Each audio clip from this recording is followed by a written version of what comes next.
Seat साहब वो कहते हैं दाल में कुछ काला है, सारी दाल काली हो गई। आपने पूछा नहीं कैसे? कैसे?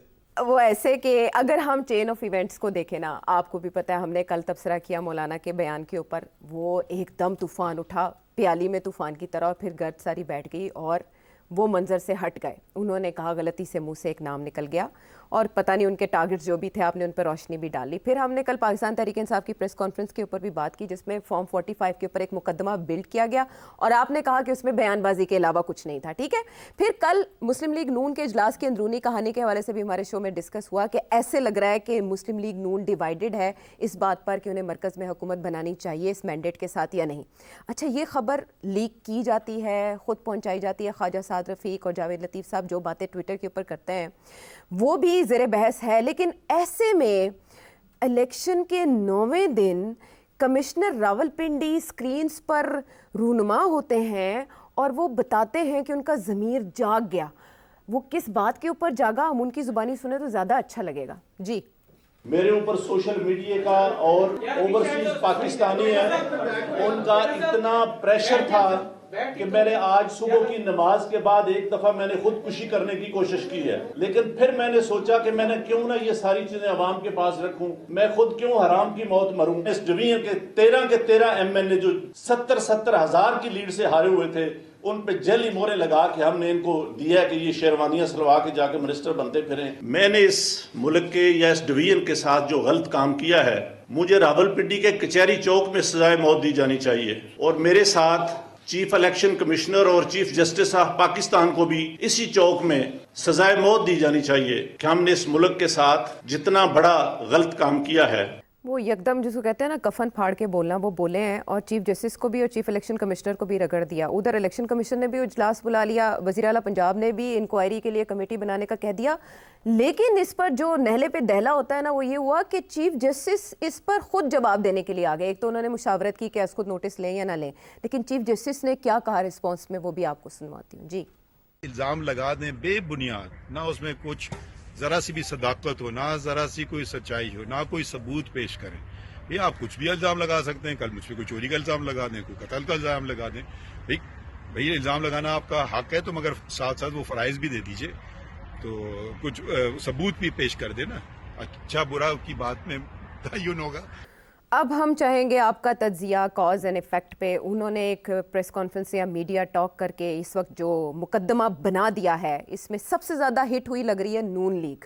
मरियम औरंगजेब साहिबा भी आ जाएं, हनीफ अब्बासी साहब ने भी बात की एंड व्हाट नॉट, लेकिन पाकिस्तान तहरीक इंसाफ के बयानी को तकवीयत मिली इस बात से। सेठी साहब, रिटायरमेंट से कुछ दिन पहले और इलेक्शन के 9वें दिन ज़मीर जागने के मुहर्रिकात क्या हो सकते हैं? आयशा, इंटरेस्टिंग है ये सब कुछ। Timing is interesting, content is interesting, जिनके ऊपर इल्ज़ाम लगाया है दैट इज़ इंटरेस्टिंग, जिनके ऊपर इल्ज़ाम नहीं लगाया उनको ग्रीन चिट दे दी है, क्लीन चिट दे दी है। हाँ। वो भी इंटरेस्टिंग है। और इनके जो अपना किरदार है उसके अंदर जो खामियां हैं या इनके जो मोटिवेशन है उसके ऊपर भी बड़े सवाल खड़े हो गए।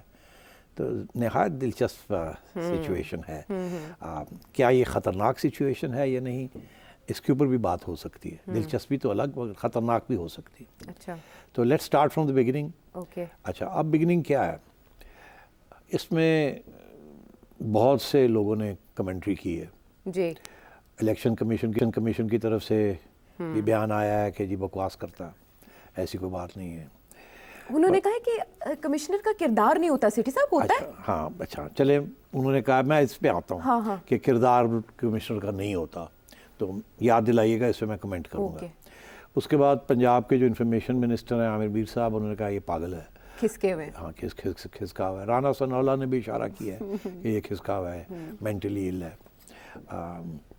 और मुख्तलिफ वीलॉगर्स ने बहुत से इल्ज़ाम लगाए हैं। कोई कहता है कि ये इनके तल्लुकात हैं किसी प्रॉपर्टी टाइकून के साथ, गालबन मलिक रियाज साहब का की तरफ इशारा है। उन्होंने तरदीद भी कर दी। हाँ। कोई कहता है कि इनका ताल्लुक मियाँ असलम के साथ हैं, जो कि पीटीआई ने नामजद किए हैं एज सीएम पंजाब।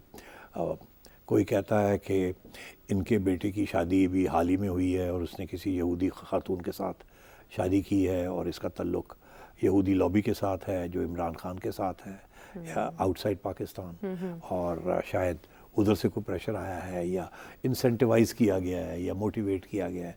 ये सारी बातें इस वक्त चल रही हैं। उन्होंने मेंशन किया ना कि ओवरसीज का भी मुझ पे बड़ा और प्रेशर ख़ुद उन्होंने ओवरसीज़ पाकिस्तानीज़ की बात भी की है। जी। तो ये चीज़ें चल रही हैं। फिर यहाँ तक ये भी बात चल रही है कि इनके ऊपर anti corruption, DG anti corruption, उन्होंने भी फाइलें खोली हुई हैं, कुछ अरसे से फाइलें खोली हुई हैं। कुछ लोग कह रहे हैं कि एक कमिश्नर की हैसियत से जो इनकी दौलत है उसकी कोई एक्सप्लेनेशन नहीं है कितनी दौलत है और किस किस हाउसिंग सोसाइटी के अंदर इनके शेयर्स हैं, इनके तो ये सारी बातें अब चल रही हैं। इसमें क्या सच है और क्या नहीं है वी डोंट नो, मगर इल्ज़ाम लगने शुरू हो गए हैं इनके ऊपर, और इनका जो किरदार कैरेक्टर असैसिनेशन है वो शुरू हो गया है। जाहिर है कि इस किस्म की जो बात करेगा तो फिर उसको तो करना पड़ेगा ना, उसके ऊपर तो फिर काउंटर आर्ग्यूमेंट भी करनी पड़ती है। तो अब सूरत हाल ये है कि एक तरफ से ये सब कुछ चल रहा है, मगर अब जो दिलचस्प बात ये है, जो दो तीन बातें हैं। एक तो ये कि जी टाइमिंग इसकी, कुछ लोग कह रहे हैं जी कि अगर ये सब कुछ जब हो रहा था तो आप चुप क्यों थे जी। अब क्यों आपने किया। उसका जवाब कुछ लोग ये देते हैं कि जी ये मुंतज़र से कि इनकी प्रमोशन होने वाली है, वो प्रमोशन कमेटी जो थी वो उसकी फरवरी में उसने मीट करना था, वो मुलतवी हो गया और अब इनकी रिटायरमेंट सर पे आ गई है। तो इनको बड़ा गुस्सा था कि मेरी प्रमोशन नहीं हुई 20 to 21 ग्रेड, तो इसलिए इन्होंने फिर भड़ास निकाली है बिकॉज इनके उम्मीदों के ऊपर पानी फिर गया है। वो जैसे अफजल खान उनके साथ वो हुआ मैं था। आता हूँ अफजल खान पे भी, कि वो अफजल खान साहब का बड़ा अच्छा आपने याद दिलाया कि वो भी एक केस है जो कि 2013 में हुआ था। वो केस क्या था वो we can discuss it. Okay. तो इस किस्म की चीज़ें चल रही हैं। सवाल ये खड़ा हो रहा है कि टाइमिंग, अब टाइमिंग जो है वो उसके अंदर आप देखें कि इस इलेक्शन के ऊपर जो सवालिया निशान खड़े हुए, शुरू में पीटीआई ने बात की जी। फिर आहिस्ता आहिस्ता इंटरनेशनल कम्युनिटी ने बात करनी शुरू कर दी, और इनिशियल जो कमेंट्री आ रही थी वो इतनी सख्त नहीं थी, आहिस्ता आहिस्ता वो इंटरनेशनल कमेंट्री और जो है वो सख्त होनी जा रही है। इवन अमेरिका जिसने शुरू में वो ख़ास रिमार्क्स नहीं पास किए थे, उन्होंने भी फिर अब कहना शुरू कर दिया है कि ये तो बड़ा कोई गड़बड़ लग रही है and so on and so fourth. European community ने, इंटरनेशनल ऑब्जर्वर्स ने, सारे HRCP ने भी आज बयान आ गया, उनका भी लोकल है, मगर बाकी सारे इंटरनेशनल पेपर्स जिनके जर्नलिस्ट यहाँ आए हुए हैं सब ने ही इल्ज़ाम लगाना शुरू कर दिया कि ये इलेक्शंस फेयर नहीं है, फ्री नहीं है। मगर जो आखिरी 2 दिन में जो हुआ है, किस्म का क्लाइमैक्स हुआ है, वो ये हुआ कि PTI ने पहले तो सोशल मीडिया के ऊपर फॉर्म 45 लगा रहे थे और बातें कर रहे थे, और उन्होंने फिर प्रेस कॉन्फ्रेंस की है। उस प्रेस कॉन्फ्रेंस में धमाकेदार स्पीचेस भी हुई हैं, कुछ उन्होंने एविडेंस प्रेजेंट करने की कोशिश की है, मेरे मुताबिक कोई ख़ास एविडेंस प्रेजेंट नहीं की, मगर एक क्लाइमैक्स की तरफ बढ़। उसके बाद फिर एक अनाउंस कर दिया कि हम एक एहतजाज शुरू कर रहे हैं, और मुल्क के अंदर एहतजाज सिर्फ PTI ने आज नहीं किया, 2 दिन से बलूचिस्तान में भी चल रहा है, सिंध में भी एहतजाज हो रहा है। फिर ये मौलाना साहब आ गए, वो कूद पड़े हैं, उन्होंने जिनका कोई जवाब नहीं बनता, वो PTI वाले कहते हैं कि इलेक्शन रिगिंग हुई है और मौलाना कहते हैं इलेक्शन रिगिंग हुई है। PTI इल्ज़ाम किसके ऊपर लगा रही है? PTI तो जीती है KP में, तो मौलाना का इल्ज़ाम अगर इलेक्शन रिगिंग हुई है तो क्या PTI की हक में हुई है? तो वो भी समझ नहीं आ रही कि ये क्या लोग लगे हुए हैं एक दूसरे के खिलाफ इल्ज़ाम लगाने, मतलब कोई रैशनैलिटी और कोई लॉजिक तो समझ नहीं आती। तो क्या रहा है, क्या हो रहा है बताएं ना। तो अब ये है कि इस सारी सिलसिले के अंदर जबकि मलबा जो है वो बन रहा है, किस्म की बॉइलिंग पॉइंट पे आ रहा है, और ये अब कमिश्नर साहब जो हैं इनकी ये बयान आ जाता है, और ये नहीं है कि कोई पटवारी है या कोई RO है किसी इधर उधर का, it's commissioner of whole division. अच्छा, अब इलेक्शन कमीशन का ये कहना है कि जी कमिश्नर का तो कोई रोल नहीं है, कुछ व्लॉगर्स भी यही लगे हुए हैं कहने कि कमिश्नर का क्या रोल होता है इलेक्शन, ये तो ROs होते हैं और इलेक्शन कमीशन होती है और फॉर्म 45 है, तो इसमें what is the role of the commissioner? कोई रोल होता नहीं है इसमें। कैसे रिजल्ट चेंज? कुछ लोग कहते हैं कि जी एडमिनिस्ट्रेशन का तो रोल होता ही होता है, तो मगर एक्सप्लेन नहीं कर पा रहे हैं कि क्या रोल होता है एडमिनिस्ट्रेशन का। अब मैं चीफ मिनिस्टर रहा हूँ एक इलेक्शन में 2013 में, तो मुझे कुछ थोड़ा सा इल्म है कि ये कैसे क्या क्या रोल्स मुख्तलिफ होते हैं। ओके। आज मैं सिर्फ ये एक तरफ इशारा करना चाहूँगा कि हर डिस्ट्रिक्ट के अंदर, डिवीज़न के अंदर एक इंटेलिजेंस कमेटी बनती है। ओके। जो मॉनिटर करती है इलेक्शंस को। अच्छा। इस सिलेक्शन ये जो इंटेलिजेंस कमेटी होती है, डिस्ट्रिक्ट इंटेलिजेंस कमेटी, ये इसके अंदर आईएसआई के लोग होते हैं, इसके अंदर आईबी के लोग होते हैं, ठीक। इसके अंदर स्पेशल ब्रांच के लोग होते हैं, इसके अंदर डीपीओ होता है और इसके अंदर डिप्टी कमिश्नर होता है। अच्छा। कमिश्नर नहीं होता, डिप्टी कमिश्नर होता है। आरओज नहीं होते, मगर ये सब होते हैं। ओके। और ये सारा वक्त डिस्कशंस चल रही होती है और मॉनिटरिंग हो रही होती है कि क्या कहाँ क्या हो रहा है, क्या नहीं अच्छा। हो रहा। बनाई तो इसलिए जाती है कि कोई गड़बड़ ना हो, मगर क्योंकि ये कमेटी बड़ी पावरफुल कमेटी है तो गड़बड़ अगर चाहे ये कमेटी तो गड़बड़ भी कर सकती है।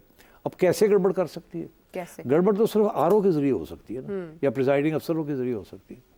तो अब ऐसे केसेस भी होते हैं कि जब अगर कोई रिगिंग शिगिंग करनी हो कहीं और ये कमेटी जो है ये फैसला करे कि जी यहाँ हमने कुछ करना है, तो जाहिर है फिर आरओ के जरिए ही होता है ना जी। फिर आरओ को बुला के समझाया जाता है कि जी ऐसे करना है, ऐसे करना है, ऐसे करना है। तो मेरे इल्म में ऐसे है कि एक आध ऐसी जगह मतलब सिचुएशंस ऐसी हुई हैं जहाँ आरओ को बुला के समझाया गया है कि ऐसे करना है और ऐसे नहीं करना। और ये भी मेरे इल्म में है कि एक आध आरओ ने रिफ्यूज़ भी कर दिया है कि नहीं, और फिर उसकी क्लास ली गई है। अच्छा। अब मैं इससे ज़्यादा नहीं कहूँगा। ठीक है। तो मेरा कहने का ये मतलब है कि ये लोग जो कह रहे हैं कि कमिश्नर का कोई रोल नहीं होता, दरअसल ये कमेटी जो है जिसमें डिप्टी कमिश्नर बैठा हुआ है वो तो सारी रिपोर्टिंग कमिश्नर को करता है ना। जो भी फैसले यहाँ होते हैं वो कमिश्नर के इल्म में होते हैं, वो डायरेक्टली इन्वॉल्व नहीं होता, मगर सारी की सारी रिपोर्ट जो डिस्ट्रिक्ट इंटेलिजेंस कमेटी की है वो पहुँचती है कमिश्नर तक। ओके। तो अगर ये कहा जाए कि इनका तो कोई रोल ही नहीं है तो ये कैसे ये कह सकते हैं, ये गलत है। ओके। कमिश्नर को पता होता है क्या हो रहा है, और अगर ये नहीं कि उसने उसका हाथ है उसके अंदर, फैसले ये लोग ही करते हैं मगर फिर कन्वे किए जाते हैं ऊपर ठीक कि है। ये हो रहा है और उसको पूरा पता होता है क्या हो रहा है, क्या नहीं हो रहा है। ठीक ये है। हो नहीं सकता कि इतना सीनियर अफसर जिसके जो नंबर 2 है उसका डिप्टी कमिश्नर उसको बता नहीं रहा है कि क्या फैसले हो रहे हैं। अच्छा। तो ये तो पहली बात तो ये क्लियर है कि इनको पता है। अब ये झूठ बोल रहे हैं या सच बोल रहे हैं, इट्स अ सेपरेट इशू, मगर इनके इल्म में होगा कि हुआ क्या है पिंडी डिवीजन में, इनको पता होगा।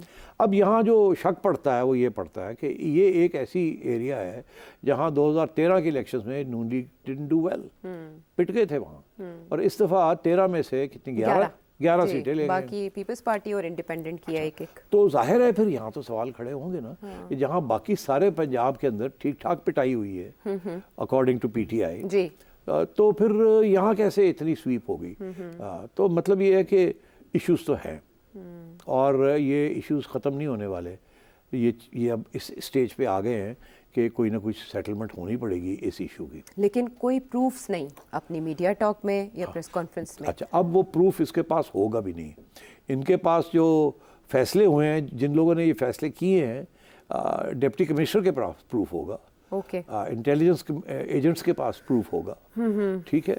और मगर कमिश्नर और आरपीओ जो कि इस कमेटी का हिस्सा नहीं है, उनको पता होगा कि यहाँ क्या हुआ है। अच्छा। तो उनमें से एक जो है उसने आके तो ये बात कर दी है। अच्छा। मगर जिस तरीके से उन्होंने बात की है उस पर भी बड़ा शक पड़ना शुरू हो गया कि यार ये बात क्या है। एक ये कि चीफ जस्टिस का नाम ले लिया, हाँ। और दूसरी तरफ एस्टैब्लिशमेंट को बिल्कुल हाँ, उनका अच्छा किरदार, अच्छा किरदार, और उन्होंने फॉर्म कुछ किया ही नहीं। 45 भी ठीक है और री इलेक्शन की भी जरूरत नहीं फॉर्म है। 45 देख लें ठीक हो जाएगा, री इलेक्शन की जरूरत नहीं है। जी, जी। और एस्टैब्लिशमेंट तो कुछ नहीं किया। हाँ, बिल्कुल नहीं। हालांकि फौज ये का। इंटेलिजेंस कमेटी जो है जी। ये तो रिपोर्ट ही एस्टैब्लिशमेंट को करती है। लेट्स बी, ये केयर टेकर गवर्नमेंट को तो क्या इसने रिपोर्ट करना है, ये तो एस्टैब्लिशमेंट को रिपोर्ट करती है। एस्टैब्लिशमेंट के लोग बैठे हुए हैं उसके अंदर जो डायरेक्टली रिपोर्ट करते हैं। ठीक है। तो ये सरप्राइजिंग कि एक तरफ इधर इल्ज़ाम लगा दिया चीफ जस्टिस का इसमें जेन्युइनली कोई ताल्लुक नहीं है। याद हो रहा कि चीफ जस्टिस आरओज लगा रहा हो, आरओज तो इलेक्शन कमीशन लगाती है।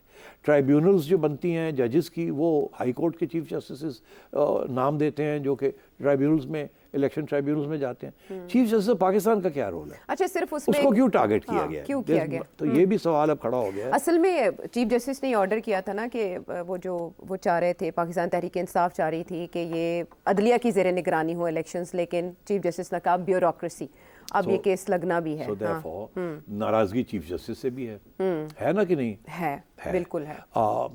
और चीफ जस्टिस के ऊपर सबसे ज़्यादा नाराज़गी पीटीआई की और पीटीआई की हमदर्दियों की यही है ना कि उन्होंने इलेक्शन सिंबल वो भी ले लिया। वो ले लिया इनसे। और इनफैक्ट सबसे बड़ा जो दाग है चीफ जस्टिस के ऊपर वो ये है, तो नाराजगी तो पीटीआई की और पीटीआई की हमदर्दियों की तो चीफ जस्टिस पे है, और चीफ इलेक्शन कमिश्नर और चीफ इलेक्शन कमिश्नर तो आज से नहीं, वो तो कब से चल रही है, पुरानी है। तो इन दोनों को टारगेट कर दिया। ठीक है। और जो एक्चुअली जो जज अगर रिगिंग होती है तो वो कोई केयर टेकर गवर्नमेंट नहीं करती,